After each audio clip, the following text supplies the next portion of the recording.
Yeah, hey, Bene. Good morning, my relatives. This is Mark Charles. It is Friday, September 24th, and I'm sitting down to enjoy my second cup of coffee. I wanted to take a few minutes to discuss a few things that are going on around our world and our nation today. But before I do, before I begin, as I always do, let me just acknowledge I'm speaking to you today from the lands of the Piscataway. I live with my family in what's now called Washington, D.C., but I want to honor the Piscataway, who are the host people, the indigenous peoples of these lands, and I want to thank them for their stewardship of these lands. I just realized I put out the wrong invitation on this. Oops, sorry about that. I used an old invitation, not a new one for today, so I apologize that this is coming under a different name. Anyway, I wanted to talk about a few things this morning, particularly in light of what's been going on around the issue of missing and murdered Indigenous women and girls. So this morning, I have my siete tied in a Navajo, my Navajo bun tied in red yarn. And I tie it that way fairly regularly to remind myself of the tragedy of missing and murdered Indigenous women and girls. For those of you who are not aware of that tragedy and what's going on with that, literally there are hundreds, if not thousands, of Indigenous women who are reported missing. Their families report them as missing to law enforcement officers, to state, even federal, FBI. And not only do many of those cases not get closed, but in many instances, they don't even get opened. And those cases are often just kind of put off to the side, and frequently the families are left to search for them themselves. This is a tragedy. This is a crisis that's been plaguing Indian country for years and years. And it's getting highlighted again in light of what's been happening in the past few weeks with Gabby Petito. So Gabby is a 22-year-old white woman who has been missing. And the nation, especially the national media, has been basically on a frenzy about this story. And it's a very tragic story. Her boyfriend is a person of interest in the story. And there's a lot of emotion going on. But it's getting tremendous media coverage. And law enforcement is putting a lot of resources into trying to find Gabby. And this is in stark contrast, as many people are pointing out, to how Indigenous women and other women of color and the energy that both the media and law enforcement put into these cases when they go missing or when they are reported as either missing or murdered. And I really want to appreciate Secretary Deb Haaland and the comment that she made about this. If you look in Indian Country Today, they ran an article recently about her first 6 months in office, and I'm going to share this story with you. And I just put that story in there. It's titled "The Check-In 6 months as Interior Secretary." And in this article, they talk about some of the stuff that Secretary Haaland has been working on while she's been in her position. And one of the things, of course, they bring up is the issue of Gabby Petito and the issue of missing and murdered Indigenous women and girls. And this is what it says in the article. It says, this week, Haaland said she reflected on the tragic death of 22-year-old Gabby Petito, a white woman whose body was found in Wyoming following a massive search from federal agencies. Quote, anytime a woman is assaulted, kidnapped, or goes missing, my heart breaks. I want justice for all of those cases. I believe that every single person deserves to feel safe in their communities, Haaland said. Haaland also said that she feels it is her job to raise the issue of missing and murdered Indigenous people in light of Petito's case, a media frenzy that caught national attention. She is doing everything to promote public engagement on the very important issue of missing Native people, she said, citing her work to create a unit in the interior to investigate and address these cases. My heart goes out to so many Indigenous women whose families have endured this for the past 500 years, Haaland said. hopefully the folks who are writing the news and broadcasting the news will understand that these women are also friends, neighbors, classmates, and colleagues. And just to highlight kind of the discrepancy between what happens when a white woman goes missing and a woman of color goes missing, there was an article in Native News Online regarding the story of a family who had been reporting a woman in their family is missing. And let me put this in the and the attention that got.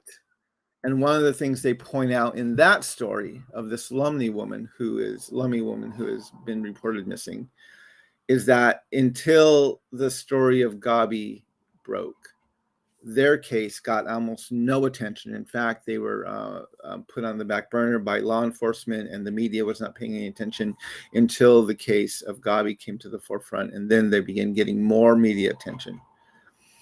And so this is the challenge, right? Is our nation has these crises that happen within communities of color.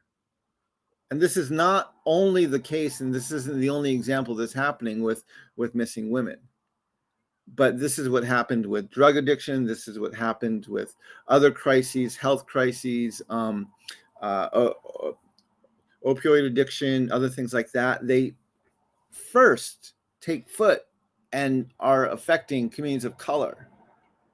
But our media, our government, and our other agencies don't begin paying attention until these issues begin impacting white people. This is what happened with the opioid addictions. This is what's happening with missing and murdered Indigenous women and girls. This is what's happening with all these other issues. And this is one of the things we need to really work very hard to change. Because I really appreciate what Deb Haaland said, right? Her heart breaks anytime a woman is reported as missing. It's not that the white woman's life is any more valuable or any less valuable than the Indigenous women's lives or the other women of color's lives. But why do we only pay attention when it's white people who are being hurt? We have to learn, we have to understand the humanity of everybody so that we can value all of these lives as they are being traumatized and hurt through these issues.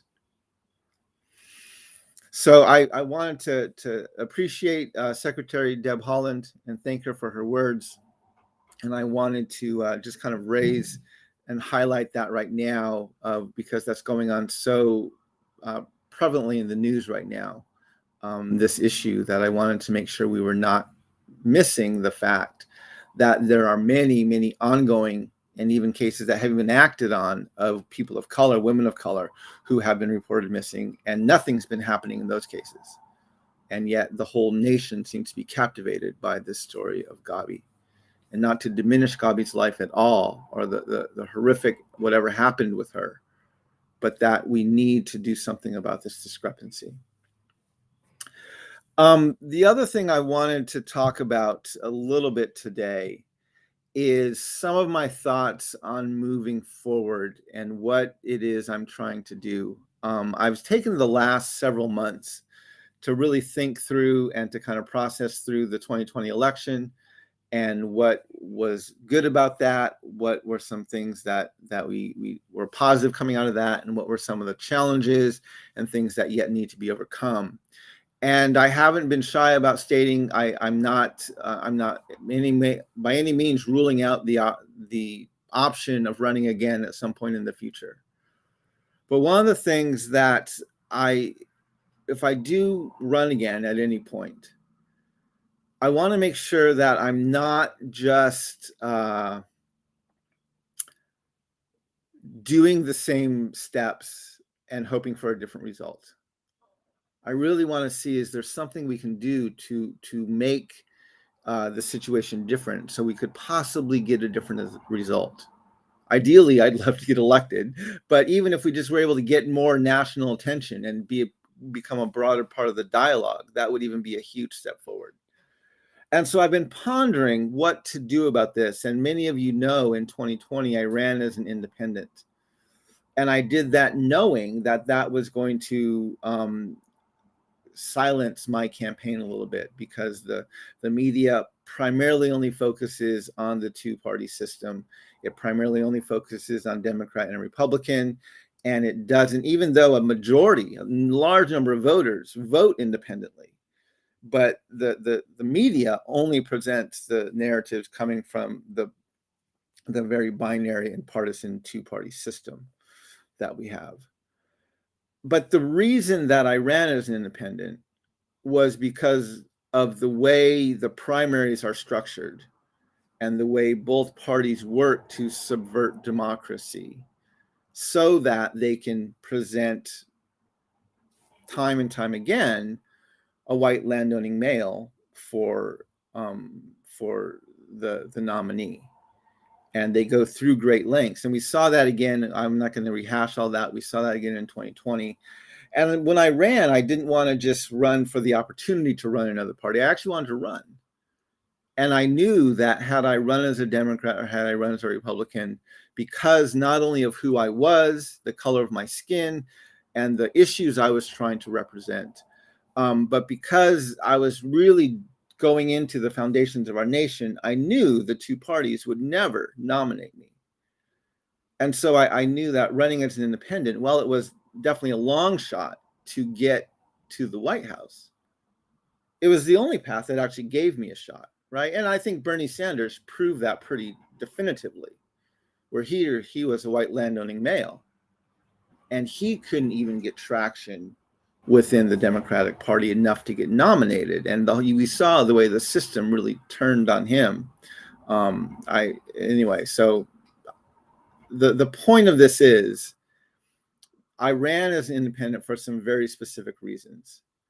And I wanted to, as I'm thinking through what to do next, I'm really thinking, okay, I'm not rethinking that decision. I'm not rethinking advocating as an independent, but what are the ways that we can kind of move this forward? If you've also been paying attention, you know that in the past couple of years, there's been talk about a lot of other parties. The We the People Party has been doing a lot to kind of, these were kind of the Bernie Sanders supporters who didn't feel represented. And not only that, but they began starting another party. And then I've heard that Andrew Yang is thinking about starting another party. Of course, we have the Libertarians as well as the Green Party. And I think the challenge, right, with starting another party is that because we have these two major parties that have such a stronghold, to start a viable third party, you need to have something that operates at the same level and competes at the same level as the other two parties. And so you have to start by creating this massive structure with this tremendous amount of funding and the really intricate organizing. And it's overwhelming to think about building something as big as the Democrat or as the Republican parties, just so that you can get another voice into the narrative. And right, you could spend years, even decades, trying to do that and do that effectively. So one of the things I've been thinking about is, rather than selling my soul and running as a Democrat or a Republican, and rather than trying to spend years, even decades, to create a third party so we can compete at the same level, I'm thinking, how beneficial would it be if really there are this large number of voters who like to consider themselves independent and like to see themselves as having a voice and issues that don't fall so neatly into this binary two-party system that we have. And understanding that the two-party system works primarily to maintain the status quo, right? If the only debate we're having about any real issues of diversity and of real change happens only within the party, and even within the party, the majority of the time, it's the status quo option that comes to the forefront, and this is happening within both parties, then the only thing we have to really decide at the national level is based on two options that have already been proved for the status quo. And so this is why I really like not only myself running as independent, but I like the voices of other independent people, because you actually do get to initiate into some of these dialogues and bring some of these conversations to the forefront. And I saw this a lot, right? Even during my campaign, there were a lot of people who told me, I really like what you're representing. I really like the things you're putting forward in your campaign, but it's too risky to vote for you because we have to get Donald Trump out of office. Well, again, the two-party systems work to maintain the status quo, and Joe Biden is actually looking more and more like Donald Trump instead of less and less like Donald Trump the longer he stays in office. Whether it's immigration, whether it's bungling foreign affairs, whether it's all these other issues, right? There really is not. Yes, Donald Trump is more explicit and is not very empathetic or compassionate on a personal level. But tell me that Joe Biden's vaccine plan is not just as much, if not America first, than any of Donald Trump's policies, right? We've been hoarding vaccines for a year now. Yes, we're donating some, but we're still purchasing all of them ourselves. So that, again, this is all about control. This is all about America first. We are actually beginning to approve booster shots before the majority of the world has even got their first shot. And it's not just us. This is most of the Western world. Now, again, we see this now during the first term. We'll see this up through the midterms. But as we get into closer and closer to an election, there will become this massive binary dialogue going on again. And it will become, well, if we don't put this person in office, then this other person is going to become the major problem. And it's just this cycle that we tend to perpetuate. So even before I want to think about running again, one of the things I'm really interested in trying to do is to look at other people who are interested in bringing independent voices, even third-party voices, into politics. People who are willing to think creatively outside the system.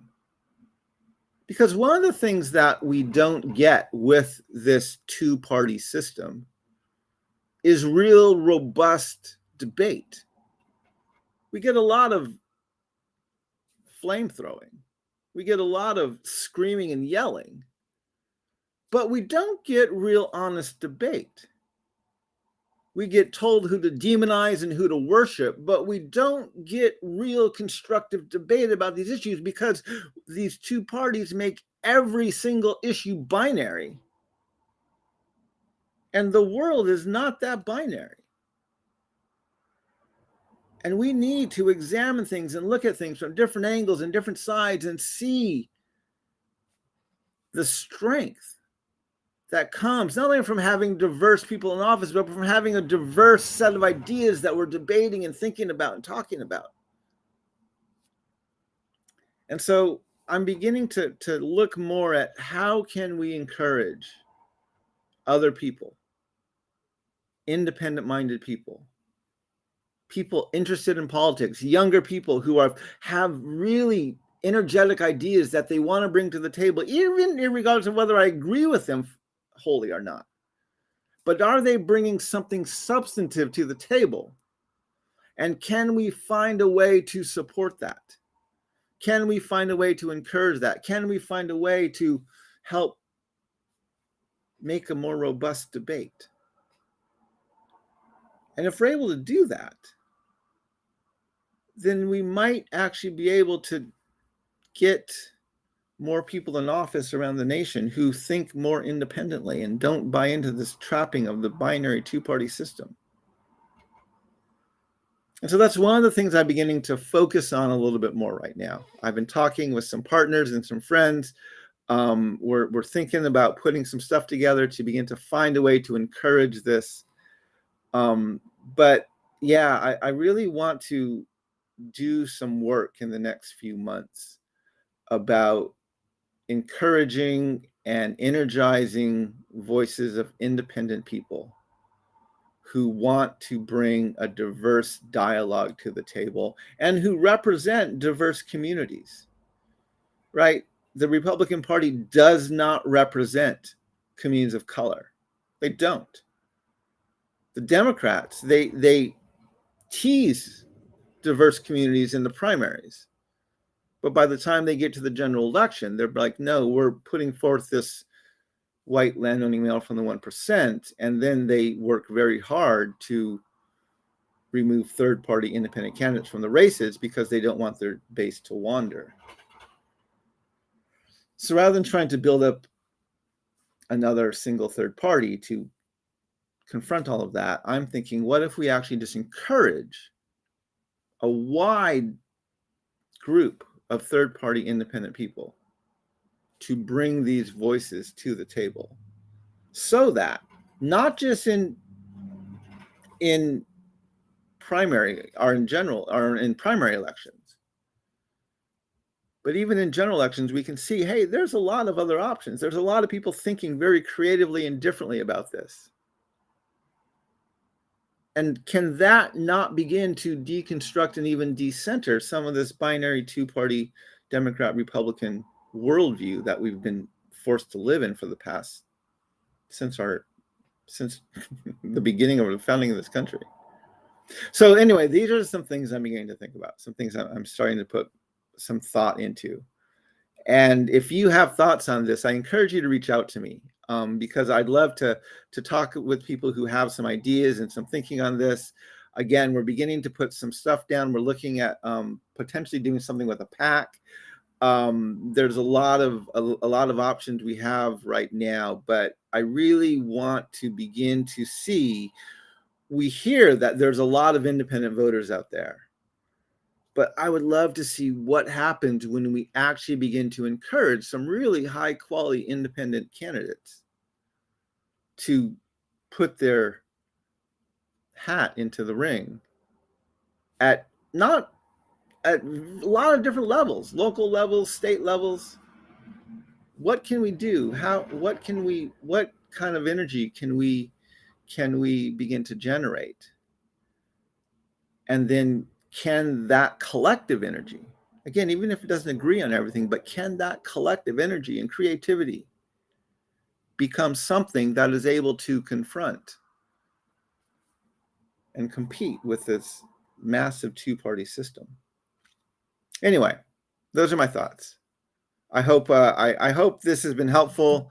I've realized I've done a lot less second cups of coffee these past few weeks, and it's because I've been pondering a lot of stuff, but also I think I've been building up. I have to have something so clear and big every time I go on, and I wanted to start using these times as a bit more of a chance just to sit and talk and get some thoughts and ideas out about what's going on. Every now and then, some people will message me or email me something on Facebook and say, hey, here's a good idea of something to talk about over your second cup of coffee. I really appreciate people who do that. And so if you have thoughts or things you'd love to hear me talk about, or you think we need to begin discussing more, send me those messages. I'd love to put those into the queue and see what kind of dialogue we can get going. But I hope everyone has a really good weekend. Here on the East Coast in the DC area, this morning it was 57 degrees outside. I'm actually wearing not a sweater, but a long sleeve, a kind of light sweater this morning. It's a bit cooler. It's going to be in the 60s and 70s today. So it's nice that fall is in the air. And I'm really looking forward to a good weekend. And yeah, I hope that you all have a great weekend. I'm planning to watch the sunrise both tomorrow and Sunday. It's supposed to be fairly clear here, and if you've been following my sunrises, I'm not able to do them during the week as much. This morning might have been my last one for a while during the week because the sun's rising at about 7 o'clock, and I need to leave to take my daughters to school at 7:30 in the morning. And I watch the sunrise. It's about 20 minutes from where I live, where I have to drive there. So I don't really have time to get back before I have to take my daughters to school. So I'm probably going to be mostly streaming it on the weekends and not as much during the week, at least for the next few months until time changes again and I get a few more months of being able to watch it. But I appreciate you joining me for my second cup of coffee. This morning I'm drinking a blend. I found when I make a blend of coffee, I like to use Pete's coffee as kind of my base, and then add a few other flavors on top of that. And so my father, when I was with him a while ago, gave me some Pinion coffee from New Mexico. And I like Pinion coffee, and I get it actually, people give it to me fairly frequently, but it's fairly strong when you drink it. And so making a cup, a whole pot, a whole cup of just Pinion ground is pretty strong. And so I found if I blend it, and if I blend it with, I'm blending with the Pete's coffee today, it actually then, I really I like it. So this is a pretty good cup of coffee I'm enjoying today. But I hope all of you have a great week, a great weekend, walk in beauty, and may we learn how to walk in beauty together. How's going, my relatives?